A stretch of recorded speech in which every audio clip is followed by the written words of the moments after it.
Okay, good evening guys. I want to welcome you to a special episode of Catch a Fire. I would have put a few episodes on pause. There's so much happening in Barbados and it's kind of hard to keep track right now. And I'm really doing my best to try to stay with a mix of current affairs, politics, and what I usually like to promote on my show, which is a mix of black history and content targeted towards black Bajans. It sounds a little rough sometimes to people, but that's the reality of who it is that I'm really catering to with these programs. We're trying to share knowledge, share information, and get people to be more politically aware, more politically conscious about what's happening in the society. So we've done a number of interviews this year, and to close off 2021, I brought someone, in my opinion, very special, very dedicated to what she believes in. She's done a lot of work over the last few years, I would say, when it comes to things like accountability, really getting people to zone in on the contents of the Auditor General reports and so on. So I brought Crystal Howell with us here this evening. She made a post recently that really piqued my interest. She said boldly online that she's not voting. And I thought it strange for a young person to be so disenchanted with the whole voting process, with politics and so on. So I wanted to give you the chance to speak to myself, because I'm curious, and also to wider Barbadians, because I know that you're not the only person that's feeling that way. There's a lot of frustration from different angles. We're not really sure why one individual may be frustrated with a particular situation and so on. There are different variables. So I want to give you the chance to put over your perspective, voting, your whole feelings about politics and so on in Barbados. So the floor is yours, Crystal. First of all, start by introducing yourself to my audience. I don't want to assume that everybody knows who you are and the work you've been doing. Well, thanks for having me on your show. I especially love the focus that you have on bringing out what black people have contributed to society, because sometimes it's often brushed aside or it's seen as something that is only for a particular group. But I think as long as you're a black person, you should be aware of what your history is, because it empowers you to be able to see that you are more than just the descendant of a slave. Mm-hmm. There's so much more to us than that, and being able to get out of that mindset helps us to feel empowered to be able to do more than we believe that we are capable of. So thank you for always bringing that to the table. I appreciate that. To introduce myself, I am an auditor by profession, but I also love, you can see my art on display. In my art, that is what I love to do. But just as much, I do enjoy and love being an auditor. I love being able to take problems and be able to help to solve them, and to be able to give persons a solution that they can work on to improve their lives, improve their businesses, make things better. Because at the heart of it, that is how society is going to move forward. When you have a problem that is holding you back, how do we move forward? How do we get past this? So I don't just look at it as a job. For me, it is a profession that I am very passionate about. And I would have spent the last 16 years of my life working between external and internal audit. The reason I made the post is because, and I don't want persons to think it was something that was just a flippant young person decision, because I have voted at every single opportunity for any time I was of age to be able to vote.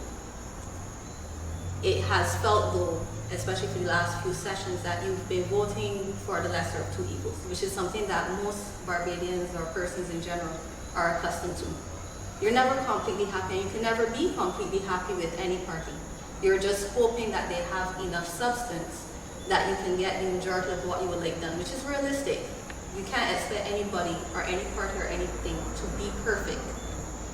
But at the heart of it, it's beginning to feel as though it is not serving a greater purpose to help us to get at the root of the problems that we are dealing with, which is also what we as auditors, we try to do. There are ways that you can cover a problem up, and it may look like if you solved it. But sometimes being able to get something resolved takes a lot of deeper introspection and work than what most persons are willing to put in. And especially because of the way our political system is set up, where you have these 5 or sometimes 4-year terms, a long-term plan is not always something that is the focus, because you want to be able to win the campaign. And to be able to win the campaign, you have to give out something that can show persons you won this, or you did this, or whatever the case may be. And you don't get to show that from investing yourself into a long-term plan.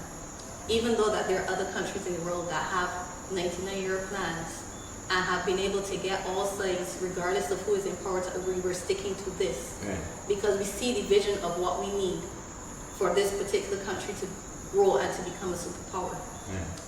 But somehow we in the Caribbean, with parties that are pretty much very similar, they all know each other, they all laugh and share jokes with each other outside of the camera. Right. Some of them are friends. Right. Yet, when it comes to politics, we play these games where we can't come up with a plan that will be for the betterment of Barbados. Right. We just wait for whoever's turn it is to be able to undo everything the last administration did and then do it our way. And the casualties in this are the citizens of Barbados. And they say the definition of insanity is doing the same thing over and over and over again. And we have this belief that voting is our only tool to make change. And to me, there's something that does not sit well, that once every 5 years, me standing in a line and putting an X on a box is the only way that I can create change or to see accountability or transparency or any of these other things that we've asked for to come about. It diminishes the power of everything we do between those 5 years. Right. And it also gives the impression that it's all we can do. And then we sit down for 5 years and complain about the things that were promised in the manifesto that weren't done. And then we just rinse and repeat and do it all over again. And sometimes I think we just need to wake up from what we're doing. This is not to discount voting, period, but it's to make persons think about why they are voting. Are you voting because it's something that you're supposed to do? Because we've had ancestors that in a different time had to fight for it because it was not a right for them. And emotionally we are attached to the idea, especially as Black persons, that nobody can stop us from voting. Because you have to recognize there is an emotional attachment to this and a pride in being able to vote and understand the history of where it came from. But these are different times. And persons are, in my mind, sometimes manipulating us into thinking this is the only way that we can effect change. And then we do nothing else. And then we are where we are and we don't understand why. Yeah. Okay, so I know for a fact that the figures in terms of the voter turnout have been decreasing every election cycle. Do you think the politicians in Barbados, the wider Caribbean, understand the damage that they're doing when we have young people who are saying that they're fed up with voting at such a young age? It's hard to say because there are some countries with even lower voter turnout than we do. Some that have even 40% voter turnout out of those who are eligible to vote. And it keeps going down. There was even historically, I think, a time in Jamaica where they went all the way down to 20-something% voters turnout. Could have that country wrong, but I do remember when I was shocked at how low it was. But the reality is, somebody still ends up in power, regardless of who turns out. So I understand why persons are upset, but the reality is, what is the fundamental difference? And I think maybe I will give the BLP this, that the expectations for them were higher because of the campaign that they made. It was something where they were supposed to correct an egregious wrong that would have happened under the last administration and bring persons to accountability. And before that has even been accomplished, you're asking for 5 more years. And it feels like, what are we doing? I'm not saying nothing was achieved, but the core things that I would say I voted for were not achieved. And this is not to be ungrateful for what was done. And you're talking also about the core things that the campaign would have been ran on as exactly. well. You ran on a campaign of transparency, accountability. One of the first things in your manifesto is that you're going to implement integrity legislation immediately. But we've been dancing around the reasons why it could not be implemented, why this person has to be left out, why this particular thing can't be done. And then you have what happened in the Senate, which in the time that we've been passing legislation, that's the only piece of legislation that has happened to, which is unfortunate, and it wasn't quickly corrected. so much legislation has passed in the time that they have been in power. You would almost assume that it's deliberate. But let me answer your question, Crystal. You're an auditor, and sometimes when the Auditor General releases a report, you know, we see these figures and so on, but there's a language, it's written in a language that sometimes Elaine will not necessarily understand, the time periods and all these different things. Is there really a difference from party to party over the years, the complaints that we've been seeing? How do you really understand what is being put out by the Auditor General? What are some of the things that are alarming, that you think are really serious? Is it that serious, is what I'm asking? Well, the first thing persons will understand about the report is that as long as it's in the report, it's serious. Right. That's the first thing. Right. So the Auditor General is not going to put something in his report that is trivial. And I'm sure he does come across lots of trivial things, but you want to make sure that there are things that are serious because you don't want to waste anybody's time. And then the length of the report is also always daunting, which I could understand when you have a report that's hundreds of pages. I would not expect the average person to feel like running home to go and read it, although I was very happily surprised last time it came out. So many people had read it even before I even knew it was out. I was very happy about that people felt engaged and empowered to be able to go and read it for themselves. I was seeing discussions all over social media. That might have, I think, something to do with the word you would have put on the previous.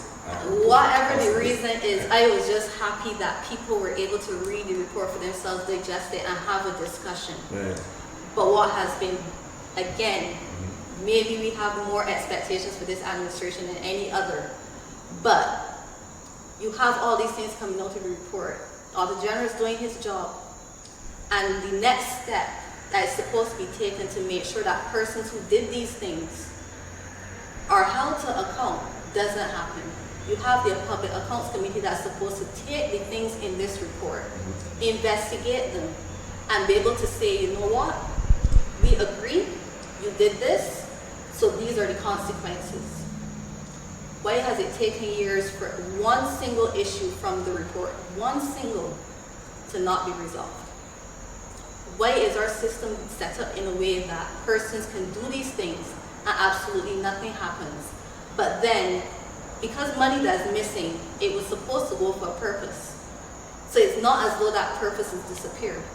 So what do we do instead of holding these persons to account and trying to somehow recoup that money that was lost? We send out another tax, or we increase a tax, or we increase bus fare, or all of a sudden you don't get this subsidy anymore, you don't get this allowance anymore. So it's always the persons who are doing the right thing that end up picking up the tab. And it is especially frustrating because we do know that this administration understands that that is the problem. But for whatever reason, it still remains unresolved, and you're coming back to me for a vote. And I'm supposed to just give it to you because the reality is the other administration isn't going to do it. But no, I'm very, very doubtful that this administration will do it either.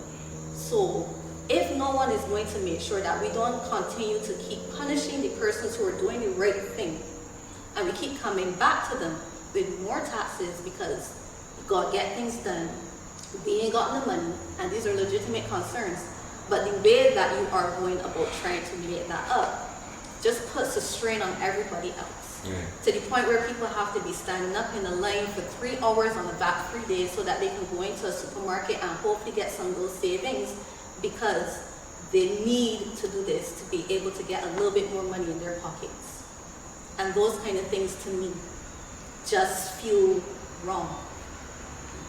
Okay, I'm listening to you. I want you to give me an idea of from your opinion, from your interaction in public and so on, how do you assess the social conditions in Barbados right now, the temperament? How are people living in Barbados right now? Well, I'll be very honest to say that since COVID, my living conditions have pretty much been in my home. Right. But the times that I have gone out, and this is even before COVID, so I can imagine that it's even worse now. Right. It depends on where you go in Barbados. There's some persons that are living very well, better than well. There are persons who are surviving, so they're keeping their heads down because as long as they don't stir up any trouble and they can keep paying their bills, they'll be fine. And then there are other persons who go to their homes and there's no food in their cupboards, there's no food in their fridge. they're living destitute, and then you ask them to choose between putting food on the table and a tablet for online school. And you judge them because they're not able to do that, not understanding the hardships that they have to face, because everybody had the same opportunity to go to school and learn, except that one household may have a family that's very supportive and give them lessons and making sure that they work with them to get their homework done and everything else. And another family has to deal with mother getting beat constantly by the father if he's even present, and having to take care of all these siblings before they can even get up and go to school. Same opportunity, but different ways of being able to deal with it. And some persons can thrive in the face of adversity and some crumble. That is the nature of how human beings are. But this is how the reality of how we're living, and how we as a society, how are we making sure that persons who, yes, they have the same opportunities, but they don't have the same conditions to be able to take advantage of them, to be able to make a life for themselves, to be able to understand things like this. How do we make sure they're not falling behind? And we as a society have to take responsibility for that, myself included, that we are still having persons in these conditions, and that we're having more of them in these conditions than before.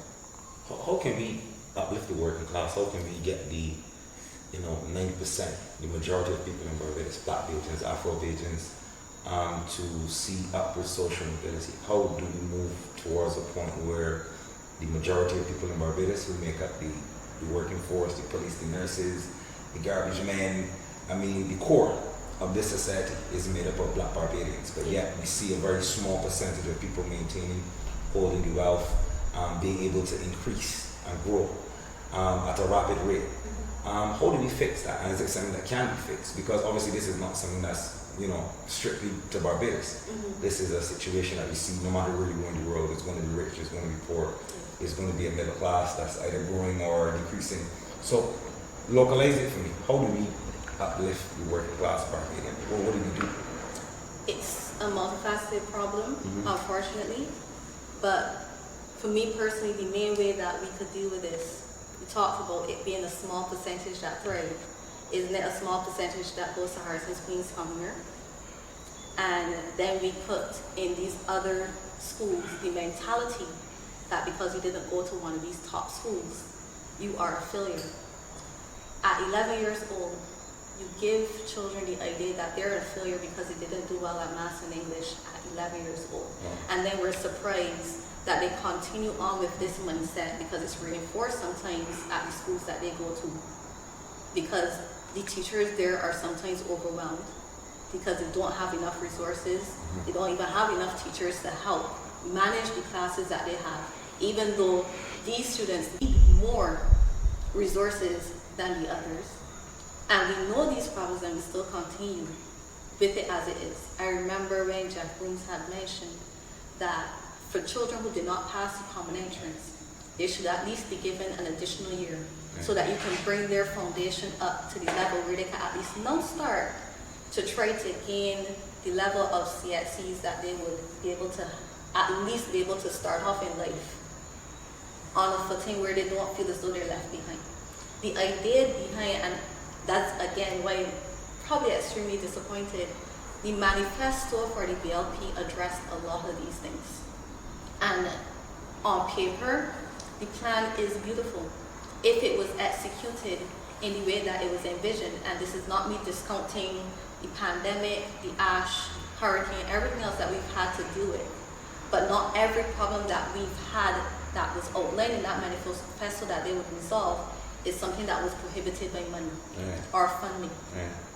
Talking about the will. The will is exactly what is missing, because we've seen when they wanted to get that hospital built in St. Lucie. Record time.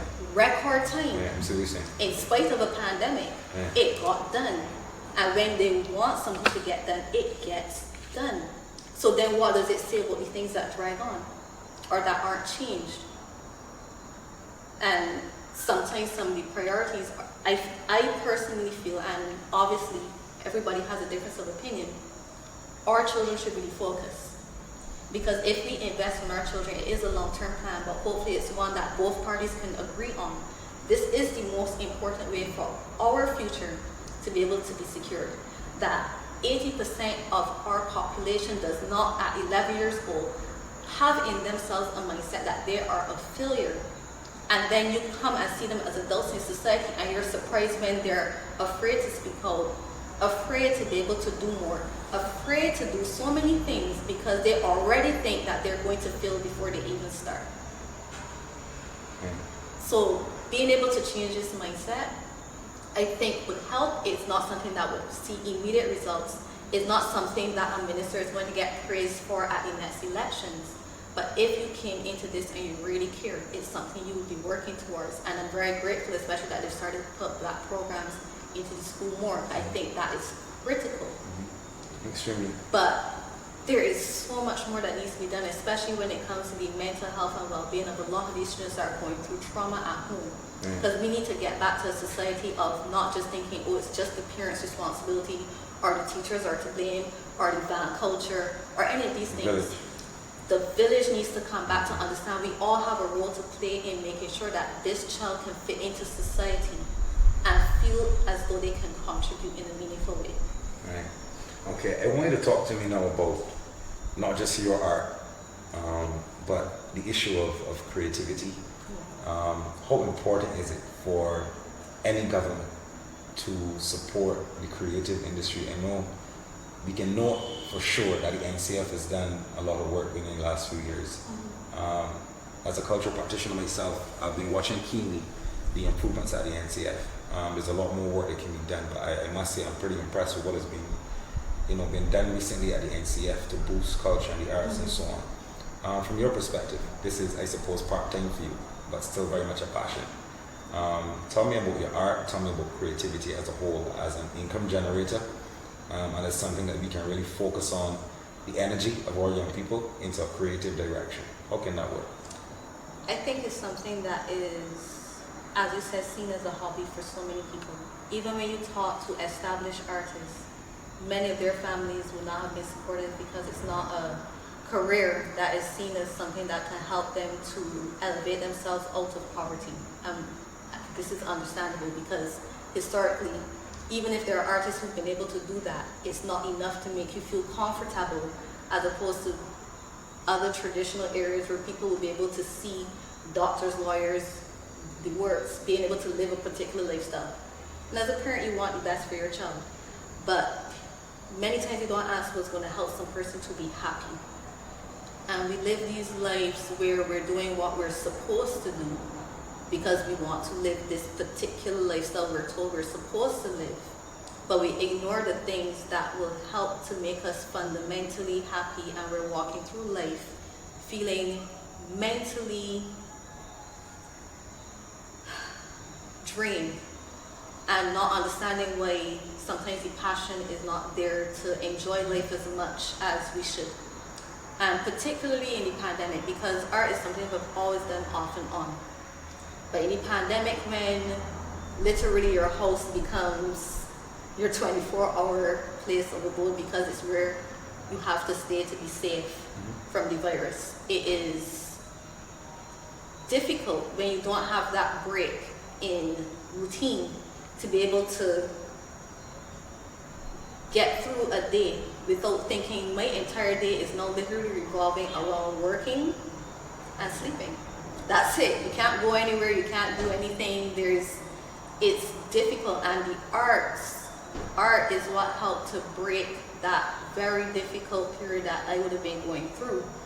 And I know even before the pandemic, art is something which brings out passion in people and creativity. And it's not necessarily being able to put paint on canvas alone. Being able to dance, being able to sing, being able to act, being able to express what is inside you that has been suppressed is the way that, especially nobody can do it the way black people do it. We are very unique, we're very passionate, we're very bold in what we love to do, but somehow it's been suppressed because we have to do this to make money, and money can make you comfortable, but it can't make you happy.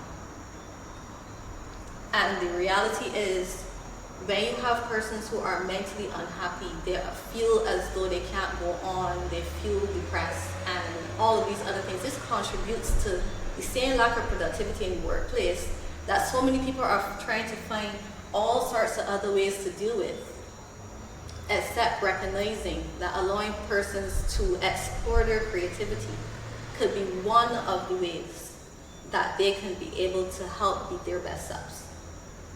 Okay, that's interesting.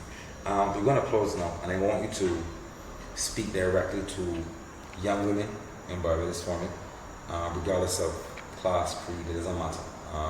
But especially young black women in Barbados who may be facing challenges, different variables, and so on. Speak to them for me as we close up this program. This is my last output for the year. I'm really glad I was able to get a woman on the program. We had a very long run with men on the program. So I'm really happy that you gave us your time today. So close the program for me, speaking directly to young women going forward, the future. We're about to go into an election and so on. But election aside, as a Barbadian woman, what advice can you give young women going forward? I just feel that question actually feels like a lot of pressure because there's so much that you could say. It's like, which one do you pick out that you hope is going to be the most impactful? Right. Because, as you said, almost every time that you look, when it's positions of power, it's usually men in those positions, or if a woman gets there, it feels as though she has to behave like a man to be there. It is difficult to find a woman who feels as though she can still be soft and feminine and everything else and still be respected, especially in the business world and all these other things. But I will encourage women to take care of yourselves, your mental health, your financial status. You want to make sure that you can be your authentic self, because a lot of the times we tend to try to accommodate society and accommodate the people that we are around because of our naturally nurturing selves. But even within that, I am hoping that young women do not lose themselves in their quest to make sure that everybody else around them is happy. And that we can find the balance between being our true nurturing selves and being contributors to this society, feeling emboldened to be able to say what you have to say without getting permission from somebody else, being able to strike that balance.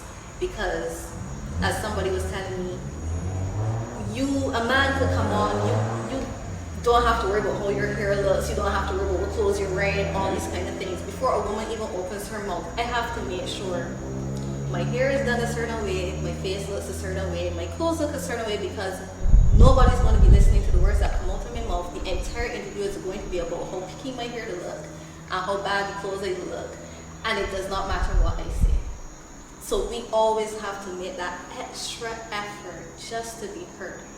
Thankful Catch a Fire's audience is a bit different to the average audience. I can probably bet on that. But generally speaking, this is why I want to encourage women, even with all of that extra that is expected of us. Don't lose yourself, and don't feel as though you have to diminish who you are to be able to say what it is that you have to say. Looking at our history has diminished the role of black women a lot in favor of black men. We could even look at our heroes and see that that is the predominant idea. But there are women in Barbadian history that have contributed significantly up to this evening. I was talking about Nanny Gregg with some of my counterparts, and they were educating me about the role that she would have been playing in the Buster Rebellion and how egregious it is that you don't have her as one of the elevated heroes. That you can't go to the average child or even the average Barbadian and ask them who Nanny Gregg is, and they can give you an answer. And this is because the role of women has always been pushed in the background. But we also have felt as though it's not okay for us to speak up and speak out and be able to say, I am here, the way how men are able to do, without being seen as arrogant or too full of ourselves or any of those other things. So please be yourselves, be your authentic selves, and please take care of yourselves so that people do not mess up your mental health. That's positive. I really want to thank you for coming on the program. I really appreciate it. Like I said, this is the final episode for the year. I want to wish each of you guys a prosperous, a safe 2022. There's a lot happening, but regardless, we need to unite, stick together, support entrepreneurs, support our business. You guys know what we stand for, right?